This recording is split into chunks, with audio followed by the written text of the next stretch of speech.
Time to check in on the BYU Cougars here at the Voice of College Football. We appreciate you all stopping by. And of course, it was a 5-7, 2-7 in the Big 12 for BYU, as this is customary. It is historic when teams go from group of five. You could argue BYU, were they group of five, were they power conference, but of course, elevating to a full-time power conference status. That has been the difficult surge for everyone to take. So that's TCU, Utah, even though those schools have eventually been able to make the climb successfully. It took a few years. We got Nathan Brown here from Big 12 Mafia to help us break down the Cougs, your beloved Cougs. Right. Nathan, how are you? I'm doing great. Beloved is right. I'm a 54-year fan and bleed blue and really excited about this new step in BYU history for college football and college basketball. It's going to be a good season for basketball this year. So yeah, it's an adjustment, and of course, BYU has a lot of unique qualities to the football program that are impacted, of course, by the university and the culture and everything that's involved in the responsibilities of being a student and an athlete there at BYU. When we look at before we get down to the 2024 team in particular, Kalani Sitake, just in regards to the job that he's doing, heard a few little whispers about hot seat. Possibly, if he doesn't pull through this year. What are your thoughts about his status at this point? Look, you're not going to find anybody that's a Cougar fan that doesn't love Kalani. He represents everything there is to do about the program, about the faith, what about the school in general. And I don't think anybody wants to see him gone. But he has made, in my opinion, some questionable choices with his assistant coaches. Now, he finally got rid of the defensive coordinator that if they would have had a good D coordinator 3 years ago, they could have gone undefeated. So now that Jay Hill came in, stabilized the defense. In fact, the recruiting is best year in football ever for the defensive side. But the offensive side is the offensive coordinator. I won't call him out here. You can look him up if you want, but he just has not carried the offensive side. And the offense you saw last year, very unimaginative. I don't care who your quarterback is. When you're running the same 4 plays, or you're giving your freshman quarterback the license to call alternate calls that end up costing you games, you got to put the question where the responsibility lies, and that's on the offensive side. And I think this year is going to be an important year for Kalani. If they go 6, or I would even say 5-7 again, I think Kalani gets one more year. But if they fail and they go 3 or 4, the hot seat is going to be there. And I hate to say that, but I'm here to do analysis, not to rah and cheer. So I think that's where we are with the school right now. That's why we've got you here, Nathan. We know that you shoot straight, and we'll stay with that offensive theme and go to the quarterback position, because I looked over the quarterback depth chart before we came on here, and I recognized a bunch of names that I saw that I was not aware had made their way through the transfer portal from places like Utah State and Western Michigan. But Jerry Bohannon, is he definitely the starter? He's impressed. He obviously he was a 4-star coming out of high school. Won the Big 12 with Baylor 3 years ago. 2 years. No, it was 3 years at this point. I was 21. He goes to USF, and BYU beats him down in their first game a couple of years ago. So he's obviously a quarterback that has experience, but again, like Keaton Slovis, you have to be able to come in and be adaptable.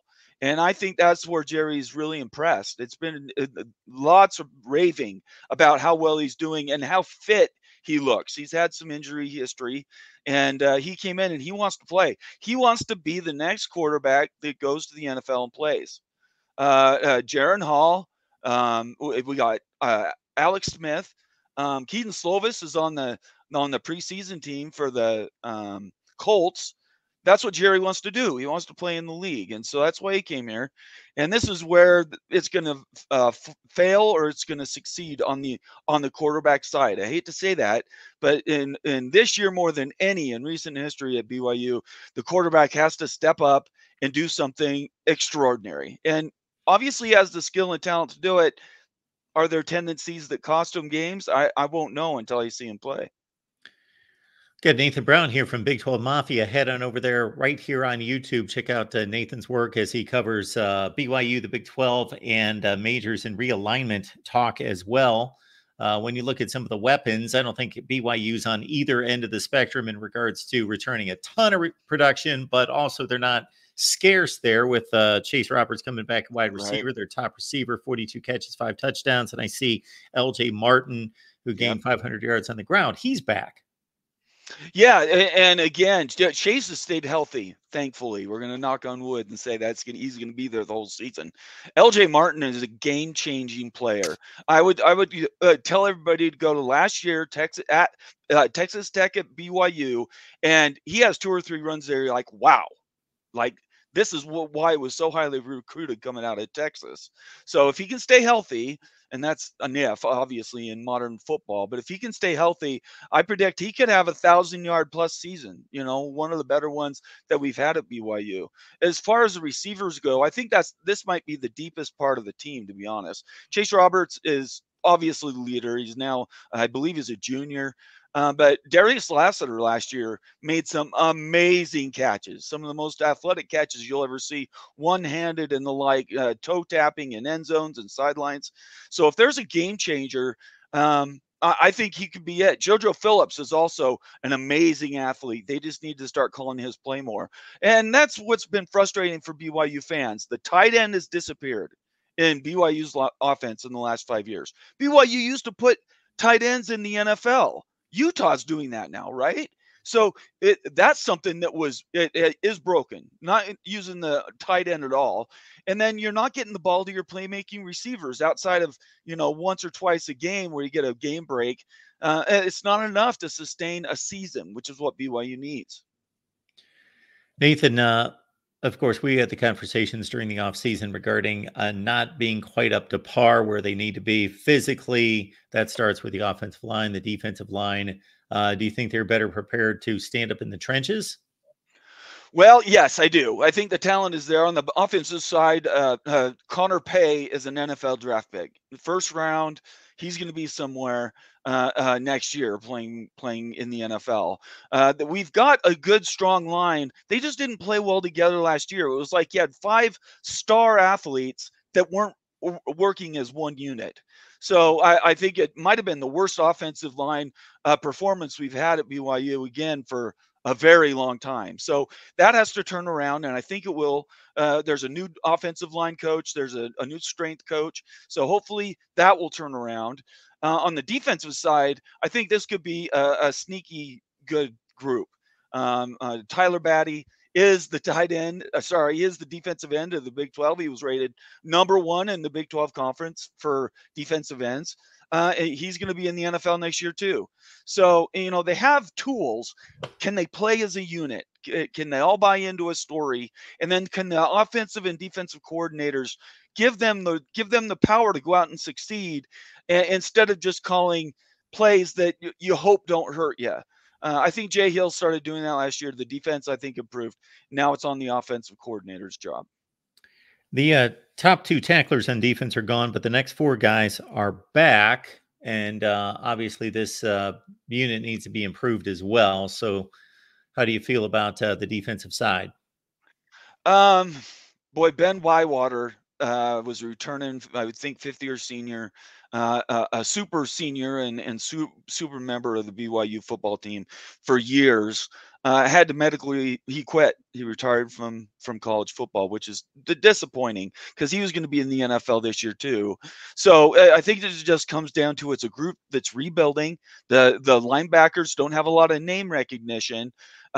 Jack Kelly is probably the one you might be able to point to that came over from Weber State, but I think the linebacking core is really the one that could overperform in this group. They're not being counted. They're kind of being counted out right now.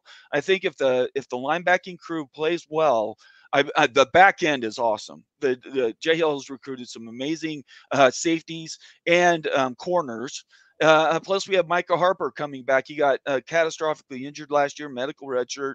He's another super senior, and if he plays well this year, he'll be playing on Sundays as well. This BYU team, people are overlooking because how bad they looked at times last year. I would tell them this happens sometimes, and as you mentioned at the jump, the climb is steep.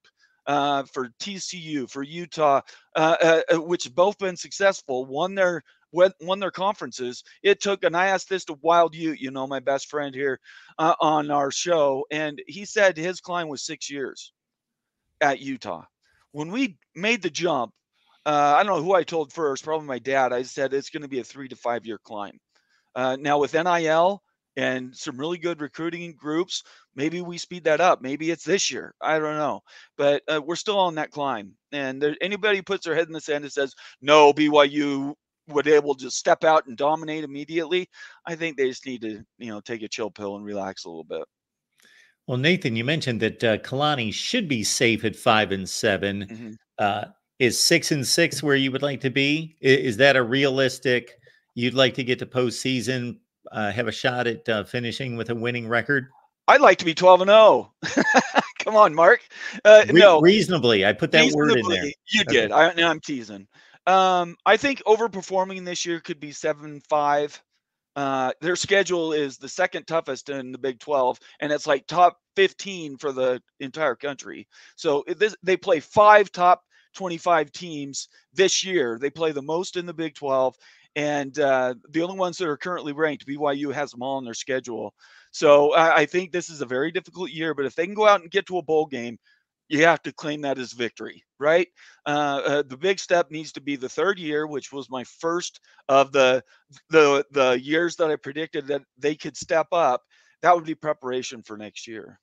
And maybe success is measured, knowing BYU fans, by not only BYU getting to a bowl game or having a decent season, but also keeping Utah out of the Big 12 championship game and keeping them away from the playoff. That would be wonderful. Look, Utah has all the advantages. They're like the 85th toughest schedule in the country. Sorry. Brett Yormark went to his scheduling people and said, Utah's the team that could be in the playoff and maybe win a game. Let's get him there. I'm not saying he did that, obviously, but it sure seems like it looks like it. They don't play a lot of teams that are really going to challenge them. They play Oklahoma State. They play at Central Florida. And those are probably their 2 toughest games outside of the Holy War, which you can throw the records out on that one. Absolutely. Well, if you get that 3 to 5 year forecast working in the right direction, Nathan, maybe we will see a BYU Utah tilt for supremacy in the Big 12 someday. That's my dream. I want them both to be 11-0 in the last week of the season. They play for not only a conference championship, but for a playoff spot. That's where that's the dream, is to have Utah and BYU, everything on the line at the end of the season, like it used to be when it was the WAC and the Mountain West.